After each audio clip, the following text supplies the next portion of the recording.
Her costume was way too big for her, her shoes were slipping, her hair was sticking out from under the wig. But when 5-year-old Emma grabbed the microphone and started singing, everyone forgot who she was. The Elvis jacket sleeves completely covered her hands. The pants were dragging on the floor. But when Emma started singing, "Can't Help Falling in Love," her voice was so clear it put professional singers to shame.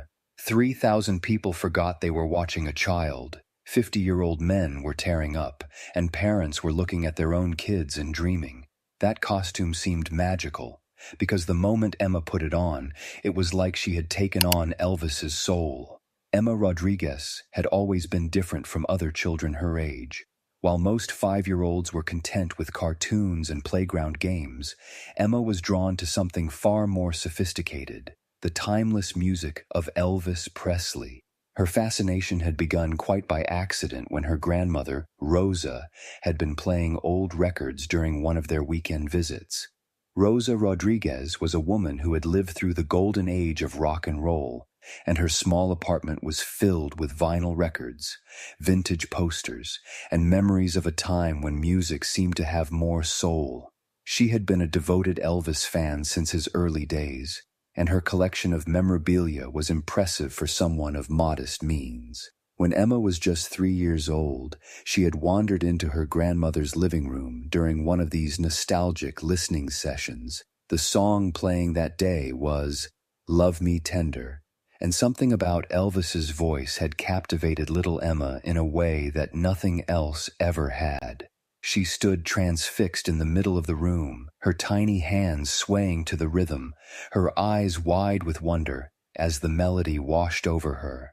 Rosa watched in amazement as her granddaughter seemed to absorb the music with an intensity that was remarkable for someone so young. From that moment forward, Emma's visits to her grandmother's house became musical education sessions. Rosa would play Elvis's greatest hits, while Emma listened with rapt attention, absorbing not just the melodies but the emotion and style that made the king of rock and roll legendary. What started as casual listening soon became something much more serious when Rosa realized that Emma wasn't just enjoying the music, she was learning it. By the time Emma turned 4, she could sing along to most of Elvis's major hits with startling accuracy. Her voice, though small and high-pitched as any child's would be, carried a quality that was unmistakably special. She seemed to understand intuitively how to phrase lyrics, how to build emotional intensity, and how to connect with the essence of each song in a way that went far beyond simple mimicry. Emma's parents, Carlos and Maria Rodriguez, were initially amused by their daughter's unusual musical preferences. Most children her age were singing nursery rhymes or songs from animated movies, but Emma would request Elvis during car rides and bedtime routines. They assumed it was a phase that would pass as she discovered more age-appropriate interests, but Emma's devotion to Elvis's music only grew stronger with time. The turning point came when Emma's preschool announced they would be holding a talent show for the families.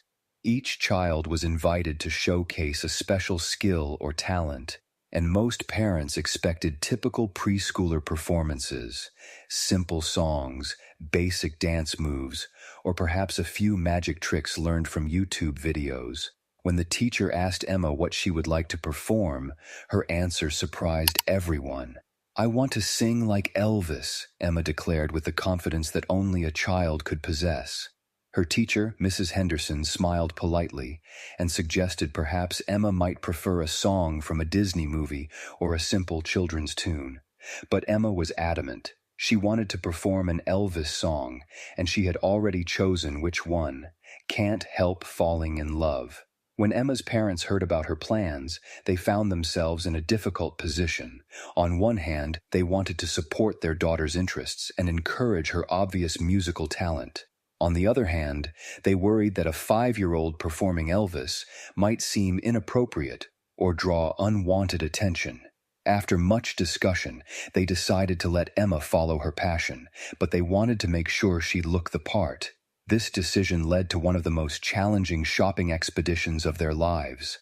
Finding an Elvis costume in a size small enough for a 5-year-old proved nearly impossible.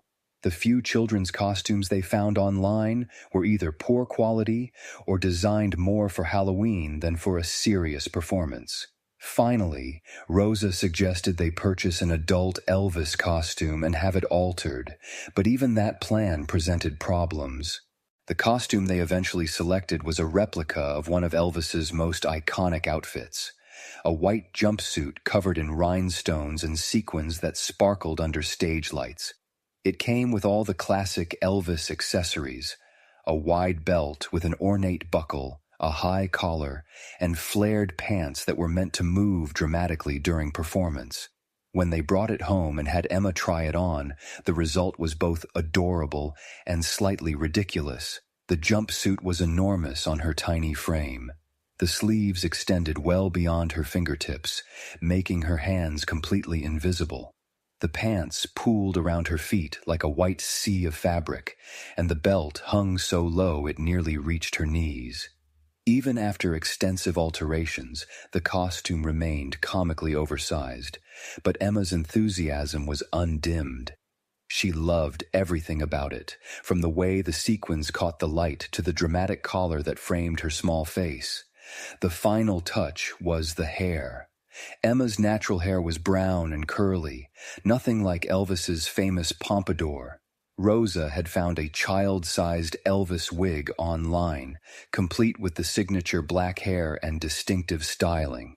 When Emma put it on, the transformation was remarkable, even if the wig was slightly too large and had a tendency to shift around on her head during movement. As the talent show approached, Emma practiced her performance with the dedication of a seasoned professional. She would put on her costume, adjust her wig, and stand in front of her grandmother's full-length mirror, working on her stage presence and vocal delivery. Rosa coached her on Elvis's characteristic movements and expressions, while her parents helped her practice using a microphone and moving around a stage area they had created in their living room. The night of the talent show arrived with Emma buzzing with excitement and her parents fighting butterflies in their stomachs. The school auditorium was packed with families, all eager to see their children perform. The evening began with the usual array of preschooler acts: a girl who recited the alphabet, twin boys who performed a simple dance routine, and several children who sang popular children's songs with varying degrees of success. As Emma's turn approached, her parents could see her getting nervous for the first time. The reality of performing in front of so many people was beginning to sink in, and the confidence she had shown during practice sessions was wavering. Her costume, which had seemed perfect during rehearsals, now felt overwhelmingly large and cumbersome.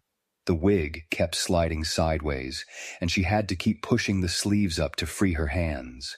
Mrs. Henderson introduced Emma to the audience with a warm smile, explaining that their next performer would be sharing her interpretation of a classic Elvis Presley song.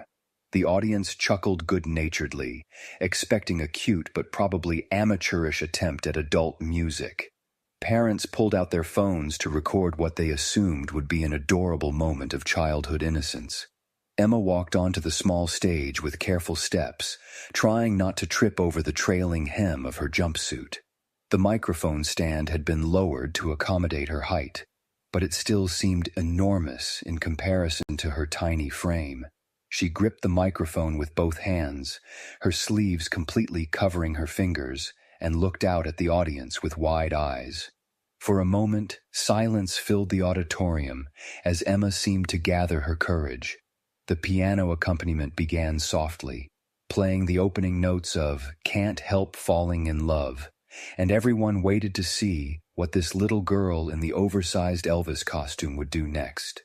Some parents were already smiling in anticipation of a charming but probably awkward performance. Then Emma began to sing, and everything changed. Her voice, clear and surprisingly strong for someone so young, filled the auditorium with the opening lines of the beloved ballad. The audience immediately fell silent, their expressions shifting from amused anticipation to genuine surprise. This wasn't the wavering, uncertain singing they had expected from a 5-year-old. Emma's voice carried a confidence and emotional depth that seemed impossible for someone her age.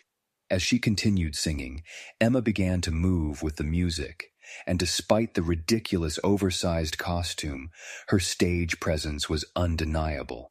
She swayed with the rhythm, used her hands expressively even though they were hidden by the enormous sleeves, and somehow managed to channel Elvis's characteristic charm and charisma. The wig might have been crooked and the jumpsuit might have been dragging on the floor, but Emma's performance transcended these physical limitations.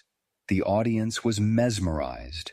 Parents who had been chatting quietly among themselves were now completely focused on the stage.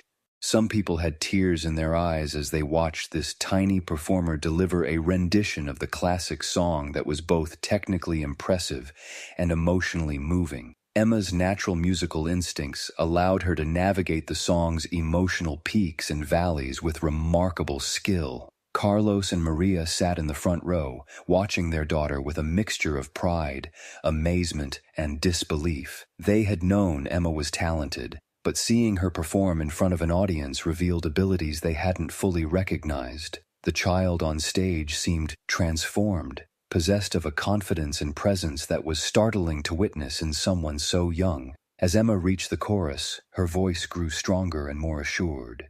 She had found her rhythm now, and the nervousness that had marked her entrance was completely gone. The audience began to respond with encouraging smiles and nods, and some people were quietly singing along. The atmosphere in the auditorium had shifted from polite attention to genuine engagement. Rosa, sitting in the third row, felt tears streaming down her face as she watched her granddaughter honor the music that had meant so much to her throughout her own life. Seeing Emma perform Elvis's song with such passion and skill felt like watching a miracle unfold. The hours they had spent together listening to records and talking about music had culminated in this extraordinary moment. But the real magic was yet to come. As Emma moved into the second verse, something unexpected happened in the back of the auditorium. A man in his 50s, dressed in casual clothes, had entered quietly and was standing against the back wall, listening intently to the performance.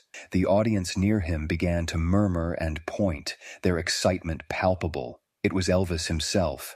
The king of rock and roll had been in town for a special charity event and had heard about a young girl who was performing his music at a local school talent show. Intrigued by reports of this unusual performer, he had decided to slip in quietly and see for himself what all the fuss was about. What he found exceeded all his expectations. Elvis stood transfixed as he watched Emma deliver his song with a passion and authenticity that moved him deeply. The sight of this tiny performer in the oversized costume, singing his music with such heart and soul, reminded him of why he had fallen in love with music in the first place. There was something pure and joyful about Emma's performance that touched his heart in a way he hadn't experienced in years. As word of Elvis's presence spread through the audience, the energy in the room became electric. People began turning in their seats to look at the legendary performer, but Elvis remained focused entirely on Emma's performance. He was studying her technique, her stage presence, and her natural musical instincts with the eye of a professional who recognized extraordinary talent when he saw it. Emma, completely absorbed in her performance, was unaware of the growing excitement in the audience. She was lost in the music, giving everything she had to the song that had come to mean so much to her. Her voice soared through the final chorus with a power and emotion that seemed impossible for someone her age. And when she held the final note, the silence that followed was profound. Then the applause began, starting as scattered claps and building into a thunderous ovation that filled the small auditorium. But the biggest surprise was yet to come. From the back of the room, Elvis began walking down the aisle toward the stage, applauding as he went. The audience erupted into even louder cheers as they realized what was happening. Emma, still standing on stage with the microphone in her tiny hands, watched in confusion as this tall man in jeans and a button-down shirt approached. She didn't immediately recognize him. After all, she was used to seeing Elvis in his stage costumes and styled hair, but something about his smile and the way he carried himself seemed familiar. When Elvis reached the stage, he climbed up and knelt down so he was at Emma's eye level. The audience fell silent again, hanging on every word of what they knew would be a historic moment. "That was absolutely beautiful, sweetheart," Elvis said, his voice carrying clearly through the auditorium. "I've heard my song performed by a lot of people over the years, but I don't think I've ever heard it sung with more heart than you just did." Recognition dawned in Emma's eyes as she realized who was speaking to her. Her mouth fell open in shock, and for a moment she seemed unable to speak. The oversized wig slipped slightly sideways, but she didn't notice or care. "Are you really Elvis?" she whispered, her voice barely audible. Elvis smiled that famous smile that had charmed millions. "I sure am, honey, and I want you to know that you've got something very special. That voice of yours is a gift, and the way you put your whole heart into that song, well, that's what music is all about." The audience watched in amazement as Elvis and Emma talked quietly on stage. Parents were recording frantically, knowing they were witnessing something extraordinary. Children in the audience stared with wide eyes, trying to process what they were seeing. "Would you like to sing it again?" Elvis asked Emma. "Maybe we could do it together this time." Emma nodded enthusiastically, her earlier nervousness completely forgotten. The piano player, still in shock himself, began the introduction to "Can't Help Falling in Love" once more. This time, Elvis and Emma sang together, their voices blending in perfect harmony despite the difference in their ages and experience levels. The duet was magical.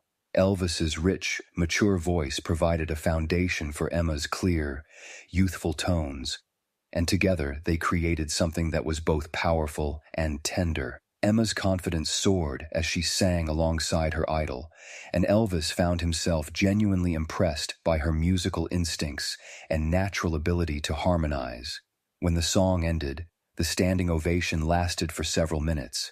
People were cheering, crying, and calling out their appreciation for what they had just witnessed. Elvis lifted Emma up in his arms, both of them beaming with joy, and the image of the king of rock and roll holding the tiny performer in the oversized Elvis costume became instantly iconic. "Ladies and gentlemen," Elvis announced to the crowd, "you have just witnessed the birth of a star.